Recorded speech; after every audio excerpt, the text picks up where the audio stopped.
পৃথিবীর সপ্তম আশ্চর্যের কথা ভাবলে প্রথমেই আসে মিশরের পিরামিডের নাম।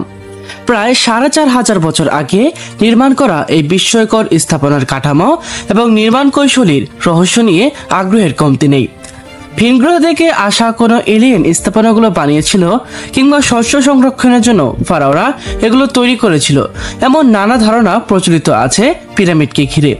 আসলেই কেন তৈরি করা হয়েছিল পিরামিড, তা নিয়ে দীর্ঘ সময় ধরে চলছে বৈজ্ঞানিক গবেষণা, আর তাতে সাহায্য করেছে সাহারার শুষ্ক জলবায়ুতে সুরক্ষিত প্রাচীনকালের মিশরীয়দের লেখা নির্মাণের মতো নানা প্রমাণ।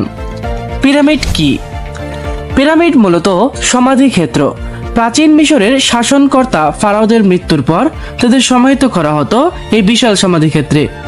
প্রায় কয়েক দশক ধরে হাজার হাজার শ্রমিকদের দিয়ে এটি নির্মাণ করা হয়েছিল। কিন্তু প্রশ্ন আসে, ফারাওরা কেন এই স্থাপনা নির্মাণে এত সময় ও অর্থ ব্যয় করেছিল?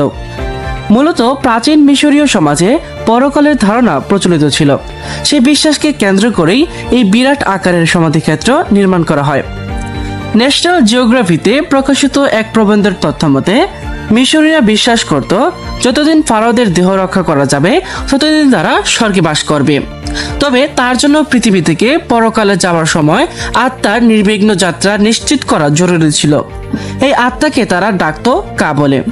এই কা বেঁচে থাকার জন্য প্রসাদ আকারে খাবার, বিশ্রামের জন্য বিছানা সহ কিছু ব্যবস্থাপনার দরকার ছিল বলে তারা মনে করত, আর সে কারণেই প্রয়োজন পড়ে পিরামিডের। প্রাচীন মিশরীরা বিশ্বাস করত পিরামিডের ভেতরে ফারাওদের কা বেঁচে থাকতো, আর তাই ফারাওদের শরীর মমিকরণ করা হতো। তারা এটাও বিশ্বাস করত যে পরপারের যাত্রার জন্য জাগতিক সব ধরনের জিনিসই প্রয়োজন হবে কার, তাই ফারাওদের মৃতদেহের সঙ্গে প্রয়োজন মতো ধন সম্পদ দিয়ে দেওয়া হতো। হার্ভার্ড ইউনিভার্সিটির মিশরবিদ পিটার ডার ম্যানুয়ালিয়ান বলেন, অনেকেই আধুনিক অর্থে জায়গাটিকে কেবল একটি সমাধি ক্ষেত্র হিসেবে মনে করেন, কিন্তু এটি তার চেয়ে অনেক বেশি কিছু। এই সুসজ্জিত সমাধিগুলোতে প্রাচীন মিশরীয় জীবনের প্রতিটি দিকের বিস্ময়কর উপস্থাপন রয়েছে। তাই এটি কেবল মিশরীয়রা কিভাবে মারা গিয়েছিল তাই নয়, বরং তারা কিভাবে বেঁচে ছিল সেটাও বলে। পিরামিড নির্মাণের শুরু। পিরামিড নির্মাণের আগে মিশরীয়দের কবর দেওয়ার পদ্ধতি ছিল ভিন্ন রকম। তখন সমাধি দেওয়া হতো চারকোনা ছোট আকৃতির ঘরে, যার নাম ছিল মাস্তাবা। জাদুঘর ও গবেষণা প্রতিষ্ঠান স্মিথসোনিয়ান ইনস্টিটিউশনের ওয়েবসাইটে প্রাচীন মিশর নিয়ে প্রকাশিত এক প্রবন্ধে এর উল্লেখ রয়েছে। এতে বলা হয়েছে, খ্রিস্টপূর্ব 2780 অব্দের দিকে ধাপে ধাপে উঠে যাওয়া আকৃতির পিরামিড নির্মাণের জন্য একটির উপর আরেকটি, এভাবে 6টি ধাপে প্রথম পিরামিড নির্মাণ করা হয়েছিল। জোসের নামের একজন ফারাওয়ের জন্য নির্মাণ করা এই পিরামিডের কোণাগুলো মসৃণ না হলেও এটাকেই প্রথম সত্যিকারের পিরামিড হিসেবে ধরা হয়। প্রচলিত আছে এই সমাধির নকশাকারের নাম ছিল ইমহতেপ, তাকেই পিরামিডের প্রথম নকশাকার হিসেবে ধরা হয়। প্রথম পিরামিড নির্মাণের পর পরবর্তী ফারাওরা আরো ভালো এবং বড় আকারের পিরামিড নির্মাণ শুরু করেন।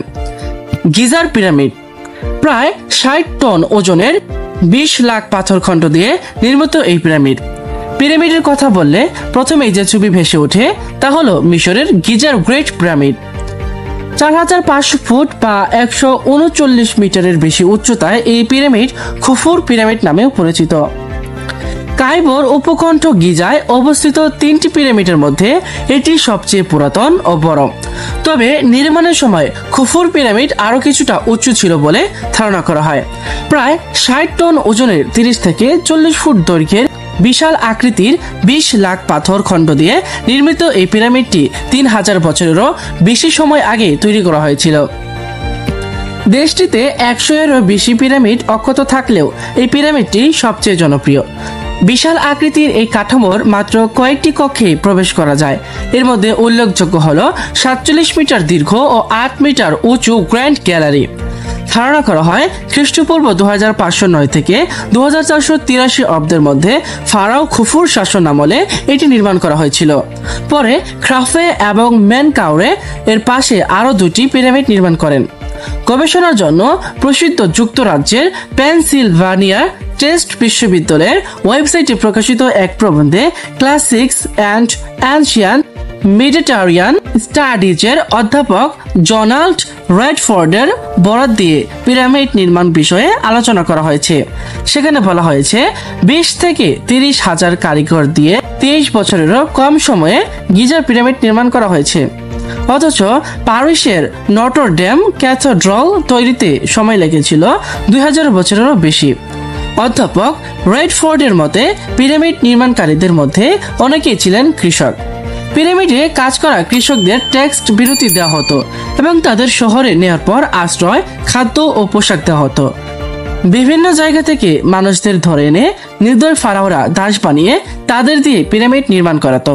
আর এই ধারণার শুরু যদিও খ্রিস্টান ধারণা থেকে, পরে এটি জনপ্রিয়তা পায় সিসিল বিডি মিলের দ্য 10 কমান্ডার্সের মতো হলিউড সিনেমার হাত ধরে। কিন্তু পিরামিডের দেয়ালে আঁকা ছবিগুলো থেকে ভিন্ন তথ্য উঠে এসেছে। এই নিয়ে হার্ভার্ড বিশ্ববিদ্যালয় থেকে স্বাধীনভাবে প্রকাশিত হার্ভার্ড ম্যাগাজিনে জোনাথন শ প্রত্নতাত্ত্বিকবিদ মার্ক লেহনারের দীর্ঘ অভিজ্ঞতা তুলে ধরেছেন।